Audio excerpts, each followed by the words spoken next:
ईमानदारी का फल। बहुत समय पहले की बात है। एक राज्य के राजा को कोई संतान नहीं थी। राजा ने फैसला किया कि वह अपने राज्य के किसी बच्चे को अपना उत्तराधिकारी चुनेगा। इसी इरादे से एक दिन सभी बच्चों को बुलाया गया। राजा ने घोषणा की कि वह वहां मौजूद बच्चों में से किसी एक को अपना उत्तराधिकारी चुनेगा। उसके बाद उसने सभी बच्चों के बीच एक छोटी सी थैली बंटवा दी और बोला, प्यारे बच्चों, आप सभी को जो थैली दी गई है उसमें अलग अलग पौधों के बीज हैं। हर बच्चे को सिर्फ एक ही बीज दिया गया है। आपको इसे अपने घर ले जाकर एक गमले में लगाना है। 6 महीने बाद हम फिर यहाँ इकट्ठा होंगे और उस समय मैं फैसला करूंगा कि मेरे बाद राज्य का उत्तराधिकारी कौन बनेगा। उन्हीं लड़कों में एक ध्रुव नाम का लड़का था। बाकी बच्चों की तरह वह भी बीज लेकर खुशी खुशी अपने घर वापस पहुंच गया। माँ की मदद से उसने एक गमला चुना और उसमें और अच्छे से उसकी देखभाल करता रहा। दिन बीतने लगे, पर हफ्ते 2 हफ्ते बाद भी ध्रुव के गमले में पौधे का कोई नामो निशान नहीं था। वहीं अब आसपास के कुछ बच्चों के गमलों में पौधे उपजने दिखने लगे थे। ध्रुव ने सोचा कि हो सकता है उसका बीज कुछ अलग हो और कुछ दिनों बाद उसमें से कुछ निकले। उसकी माँ ने भी कहा कि बच्चे धैर्य रखो, एक दिन परिणाम जरूर मिलेगा। और ऐसा सोचकर वह पूरी लगन से गमले की देखभाल करता रहा। पर 3 महीने बीत गए और पूरा 6 महीने होने के लिए आ गए। उसका गमला भी खाली था। वहीं दूसरी ओर बाकी बच्चों के गमलों में अच्छे खासे पौधे उग गए थे।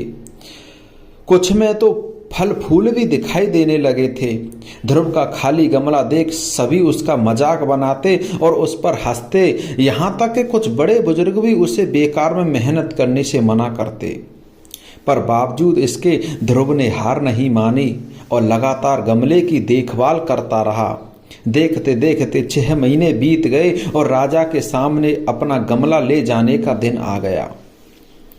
ध्रुव चिंतित था क्योंकि अभी भी उसे गमले में कुछ नहीं निकला था और मन ही मन सोचने लगा, अगर मैं ऐसे ही राजा के सामने चला गया तो सब लोग मुझे पर कितना हंसेंगे और मेरा मजाक उड़ाएंगे। कहीं राजा भी मुझ पर नाराज न हो जाए और सजा दे दे। किसी को यकीन नहीं होगा कि मैं बीज में रोज पानी डालता था। सब मुझे कितना आलसी समझेंगे। माँ ध्रुव की परेशान समझ रही थी। उसने ध्रुव की आंखों में आंखें डालकर कहा, नतीजा जो कुछ भी हो तुम्हें राजा को उसका दिया हुआ बीज लौटाना ही चाहिए। तुम ऐसे ही जाओ। तय दिन सभी बच्चे राजमहल के मैदान में इकट्ठा हो गए। वहां एक से बढ़कर एक पौधों का अम्बाल लगा था। रंग बिरंगे फूलों की खुशबू से पूरा महल सुगंधित हो गया था। लेकिन ध्रुव का गमला खाली देख बाकी बच्चे उसका मजाक उड़ा रहे थे कि तभी राजा के आने की घोषणा हुई। सभी बच्चे शांति से अपनी जगह खड़े हो गए। सबके अंदर बस एक ही प्रश्न चल रहा था कि राजा कौन बनेगा, राजा का राज्य अधिकारी कौन बनेगा, कौन होगा उत्तराधिकारी राज्य का। राजा बच्चों के बीच से होकर आगे बढ़ने लगे। वह जहां से भी गुजरते बच्चे तनकर खड़े हो जाते और अपने आप को योग्य उत्तराधिकारी साबित करने की कोशिश करते। तमाम खूबसूरत पौधों को देखने के बाद राजा की नजर ध्रुव पर पड़ी। क्या हुआ, तुम्हारा गमला खाली क्यों है? राजा ने पूछा। जी, ध्रुव ने उत्तर दिया, जी मैं रोज इसमें पानी डालता था, धूप दिखाता था। 6 महीने तक मैंने इसकी पूरी देखभाल ईमानदारी के साथ की, लेकिन फिर भी इसमें से पौधा नहीं निकला। ध्रुव कुछ हिचकिचाहट के साथ बोला।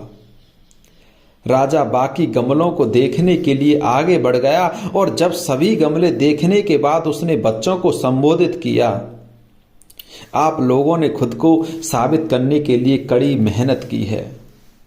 ज्यादातर लोग किसी भी कीमत पर राजा बनना चाहते हैं, लेकिन एक लड़का है जो यहाँ खाली हाथ ही चला आया।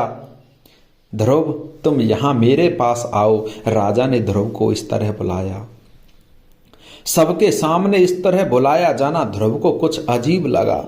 वह धीरे धीरे आगे बढ़ने लगा। जैसे ही राजा ने उसका गमला उठाकर बाकी बच्चों को दिखाया, सभी बच्चे जोर जोर से हंसने लगे। राजा ने थोड़ा ऊंची आवाज में कहा, शांत हो जाइए। 6 महीने पहले मैंने आपको बीज दिए थे और अपने अपने पौधों के साथ आने को कहा था। मैंने आपको जो बीज दिए थे वो सभी बीज बंजर थे। आप चाहें उसकी कितनी भी देखभाल करते, उसमें से कुछ नहीं निकलता। वो बेकार के थे, उनमें से कुछ होता ही नहीं, उसमें से कोई बीज निकलता ही नहीं। लेकिन अफसोस है कि आप सबके बीच में बस एक ध्रुव ही है जो खाली हाथ यहां उपस्थित हुआ है। आप सबको उससे सीखना चाहिए। पहले तो उसने ईमानदारी दिखाई कि और लोगों की तरह बीज में से कुछ न निकले पर दूसरा बीज नहीं लगाया, और उसके बाद खाली गमले के साथ यहां आने का साहस दिखाया, ये जानते हुए भी कि लोग उस पर कितना हंसेंगे, उसे कितना अपमानित होना पड़ेगा।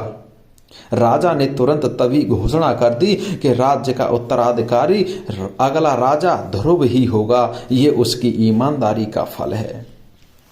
तो मेरे प्यारे दोस्तों, ईमानदारी का फल यही होता है।